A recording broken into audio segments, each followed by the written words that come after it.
ನಮಸ್ಕಾರ ವಿದ್ಯಾರ್ಥಿಗಳೇ, ನಮ್ಮ ಚಾನಲ್ಗೆ ಸ್ವಾಗತ. ಈ ವಿಡಿಯೋದಲ್ಲಿ ನೀವು ನಾಳೆಯಿಂದ 21ರಿಂದ ಏನಂತಂದರೆ ನಿಮಗೆ ದಾಖಲಾತಿ ಪರಿಶೀಲನೆ ಇರುತ್ತೆ. ನೋಡಲ್ ಸೆಂಟರ್ಗಳಿಗೆ ಹೋಗಬೇಕಾಗತ್ತೆ.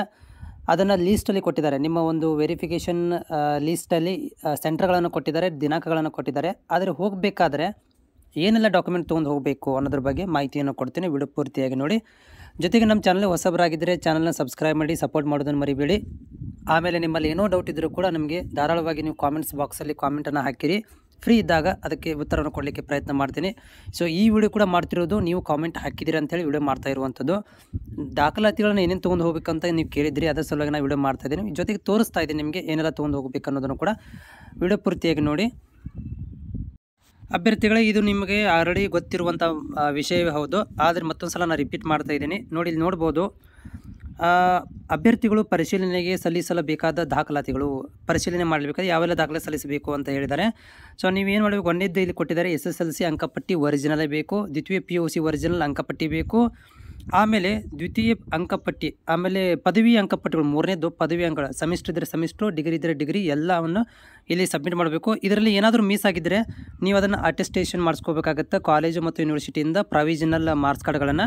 ಅದ್ರ ಜೊತೆಗೆ 4ನೇ ಪಾಯಿಂಟು, ನೀವೇನಾದರೂ ಮಾಸ್ಟರ್ ಡಿಗ್ರಿ ಮೇಲೆ, ಸ್ನಾತಕೋತ್ತರ ಮೇಲೆ ಅಪ್ಲೈ ಮಾಡಿದರೆ ಅದು ಕೂಡ ಇಲ್ಲಿ ಬೇಕಾಗುತ್ತೆ. ಅದಾದಮೇಲೆ 5ನೇ ಪಾಯಿಂಟ್ ನೋಡಿ, ಕರ್ನಾಟಕದಲ್ಲಿ 7 ವರ್ಷ ವ್ಯಾಸಂಗ ಮಾಡಿರೋ ಬಗ್ಗೆ, 1ರಿಂದ 12ನೇ ತರಗತಿ ಅಥವಾ ಅರ್ಹತಾ ಪರೀಕ್ಷೆಗೆ ಸಂಬಂಧಿಸಿದಂತೆ ಅಂದರೆ ಇಲ್ಲಿ ನೀವು ಮಿನಿಮಮ್ 7 ವರ್ಷದ ವ್ಯಾಸಂಗ ಮಾಡಿರಿ ಅಂಥೇಳಿ ನಿಮ್ಮಲ್ಲಿ ಇರಬೇಕು. ಕರ್ನಾಟಕದಲ್ಲಿ 7 ವರ್ಷ ವ್ಯಾಸಂಗ ಮಾಡಿರೋ ಬಗ್ಗೆ ಪ್ರೂಫ್ ಇರಬೇಕು. ಅದು ಸ್ಟಡಿ ಸರ್ಟಿಫಿಕೇಟ್ ಕೂಡ ನಡೀತಿದೆ. ಆಮೇಲೆ ಕನ್ನಡ ಮೀಡಿಯಮ್ ಇದ್ದರೆ 1 to 10 ತನಕ ಕನ್ನಡ ಮೀಡಿಯಮ್ ಇರಬೇಕು. ಓಕೆ, ಗ್ರಾಮೀಣ ಇಲ್ಲಿ ಅವಶ್ಯಕತೆ ಇರೋದಿಲ್ಲ. ಕನ್ನಡ ಮೀಡಿಯಮ್ 1 to 10 ಸರ್ಟಿಫಿಕೇಟ್ ಇದ್ದರೆ ಸಾಕು. ಆಮೇಲೆ ಇದರ ಜೊತೆಗೆ ಏನಪ್ಪ ಅಂತಂದರೆ ಆನ್ಲೈನ್ ಅರ್ಜಿ ಅಂತಂದರೆ ನಿಮಗೆ ಪ್ರಿಂಟ್ ಬಂದಿರುತ್ತಲ್ಲ, ಆನ್ಲೈನ್ ಅರ್ಜಿ ಮತ್ತು ಪಾವತಿ, ಬ್ಯಾಂಕ್ ಚಲನ್, ಪೇಮೆಂಟ್ ಮಾಡಿದ್ದು ಪ್ರೂಫ್ ಇರುತ್ತಲ್ಲ, ಅದನ್ನ ಇಲ್ಲಿ ತೊಗೋಬೇಕಾಗತ್ತೆ. ಅದಾದ ಮೇಲೆ ನಿಮಗೆ caste certificate very important. Caste certificate ಅದರ ಮೇಲೆ ನಿಮಗೆ ಡಿಸೈಡ್ ಆಗುತ್ತೆ ಏನಪ್ಪ ಅಂದರೆ ಸೀಟ್ ಕೊಡೋದು. ಕಾಸ್ಟ್ ಇನ್ಕಮ್ ಸರ್ಟಿಫಿಕೇಟ್ ತೊಗೋಬೇಕು. 9ನೇದು ಇನ್ ಕೇಸ್ ಆಫ್ ನೀವು ಸ್ಥಳೀಯರದಿರಿ ಅಂತೇಳಿ, ಅದು ನಿಮ್ಗೆ ಅನ್ವಯ ಆದರೆ ಮಾತ್ರ, ಇದು ಅನ್ವಯವಾದರೆ ಮಾತ್ರ, ಅಂದರೆ ಹೊರಗಿನವ್ರು ಇರ್ತಾರಲ್ಲ, ಹೊರಗಡೆ ಸ್ಟಡಿ ಮಾಡಿರ್ತಾರೆ, ಅಂಥವ್ರುಗಳಿಗೆ ಇದು ಅನ್ವಯವಾಗುತ್ತೆ. ಈ ಮುಕ್ತ ಶಾಲೆಗಳಲ್ಲಿ ಅಂದರೆ ಡಿಸ್ಟೆನ್ಸಲ್ಲಿ ಓದಿರುವಂಥವ್ರಿಗೆ ಇದು ಸ್ಥಳೀಯ ವಾಸಸ್ಥಳ ಪ್ರಮಾಣ ಪತ್ರ ತಹಸೀಲ್ದಾರನ್ನು ತೊಗೋಬೇಕಂತ.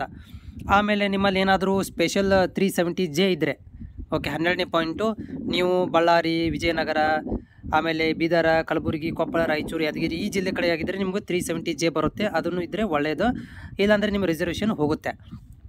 ಓಕೆನಾ? ಸೊ ಅದಾದ ಮೇಲೆ ಮತ್ತೇನಪ್ಪ ಅಂತಂದರೆ ಒಂದು ಇದನ್ನು ಏನಪ್ಪ ಅಂದರೆ ಇದಿದೆ, ಎಂಕ್ಲೋಜ್ಮೆಂಟ್ ಇದೆ, ಅದನ್ನು ಕೂಡ ತೋರಿಸ್ತೀನಿ. ಇದೆಲ್ಲ ನೀವು ತೊಗೊಂಡು ಹೋಗಬೇಕಾಗತ್ತೆ. ಅದ್ರ ಜೊತೆಗೆ ಇದು ಅನಕ್ಸರಿನೂ ತೊಗೊಂಡು ಹೋಗ್ಬೇಕು. ಅನಕ್ಸರಿ 6ನೇ 2 ಸೆಟ್ ತೊಗೊಂಡು ಹೋಗಬೇಕಾಗುತ್ತೆ. ಇದನ್ನು ನೋಡಿ, ಇದನ್ನು ನೀಟಾಗಿ ನೋಡ್ಕೊಳ್ರಿ. ಇದು ಕೂಡ ಬೇಕಾಗುತ್ತೆ. ಇಲ್ಲಿ ಕ್ಯಾಂಡಿಡೇಟ್ ಹೆಸರು, ಫಾದರ್ ನೇಮು ಎಲ್ಲ ನೀವು ತುಂಬ್ಕೋಬೇಕು. ಇದನ್ನು ತೊಗೊಂಡು ಹೋಗಬೇಕಾಗತ್ತೆ. ಇದರಲ್ಲಿ ಏನು ಮಾಡ್ತಾರೆ ಅಂದರೆ ಅವರು ಟಿಕ್ ಹಾಕ್ತಾರೆ ಯಾವೆಲ್ಲ ಇದ್ದಾವೆ, ಇವೆಲ್ಲ ಡಾಕ್ಯುಮೆಂಟ್ಗಳನ್ನು ತೊಗೊಂಡು ಹೋಗಬೇಕಾಗತ್ತೆ. ಮತ್ತು ಯೂನಿವರ್ಸಿಟಿ ಮೈಗ್ರೇಷನ್ ಸರ್ಟಿಫಿಕೇಟ್ಸ್, ಅಂದರೆ ನೀವು ಅದರ್ ಸ್ಟೇಟ್ನವರಾಗಿದ್ದೆ, ಅದರ ಯೂನಿವರ್ಸಿಟಿಯವರಾಗಿದ್ದರೆ, ಉದಾಹರಣೆಗೆ ನೀವು ಶಿವಮೊಗ್ಗ ಯೂನಿವರ್ಸಿಟಿಯವರು ಕರ್ನಾಟಕದಲ್ಲಿ ಇದು ಕರ್ನಾಟಕ ಯೂನಿವರ್ಸಿಟಿ ಅಂಡರಲ್ಲಿ ಟ್ರೈ ಮಾಡಿದರೆ ಮೈಗ್ರೇಷನ್ ಸರ್ಟಿಫಿಕೇಟ್ ಬೇಕಾಗುತ್ತೆ. ಓಕೆ, ಸೊ ಇವೆಲ್ಲಗಳನ್ನು ತೊಗೊಂಡು ಹೋಗ್ಬೇಕಾದ್ರೆ ಇದನ್ನು ಕೂಡ ನೀವು ತೊಗೊಂಡು ಹೋಗ್ಬೇಕು. ಇದನ್ನು ಪ್ರಿಂಟ್ ತೊಗೋಬೇಕಾಗತ್ತೆ. ಓಕೆ, ಸೊ ಇದನ್ನು ಪ್ರಿಂಟ್ ಒಂದು ಸೆಟ್ ಒಂದನ್ನು ನಿಮಗೆ ಕೊಡ್ತಾರೆ, ಒಂದು ಅವ್ರು ಇಟ್ಕೊತಾರೆ. ಇದನ್ನು ಕೂಡ ನೀವು ತಪ್ಪದೇ ತೊಗೊಂಡು ಹೋಗಿ. ಈ ಒಂದು ಅನಕ್ಸರಿ ಇದೆಯಲ್ಲ, ಅನಕ್ಸರಿ 6 ಇದೆಯಲ್ಲ, ಇದನ್ನು ಕೂಡ ನೀವು ಪ್ರಿಂಟನ್ನು ತೆಗೆಸ್ಕೊಳ್ಳೋದನ್ನು ಮರಿಬೇಡಿ. ಓಕೆ, ಸೊ ಅದರ ಜೊತೆಗೆ ಎಷ್ಟಪ್ಪ ಅಂದರೆ 2 ಸೆಟ್ ಜೆರಾಕ್ಸ್ಗಳನ್ನು ಒಯ್ಯಿರಿ. ಮಿನಿಮಮ್ ಇರಲಿ, minimum 2 set original xerox, 1 set original, 2 set xerox, ಇವುಗಳನ್ನು ತಪ್ಪದೇ ಒಯ್ಯಿರಿ. ಓದು ಡಾಕ್ಯುಮೆಂಟ್ ವೆರಿಫಿಕೇಷನ್ ಮಾಡಿಸ್ಕೊಂಡು ಬನ್ನಿ.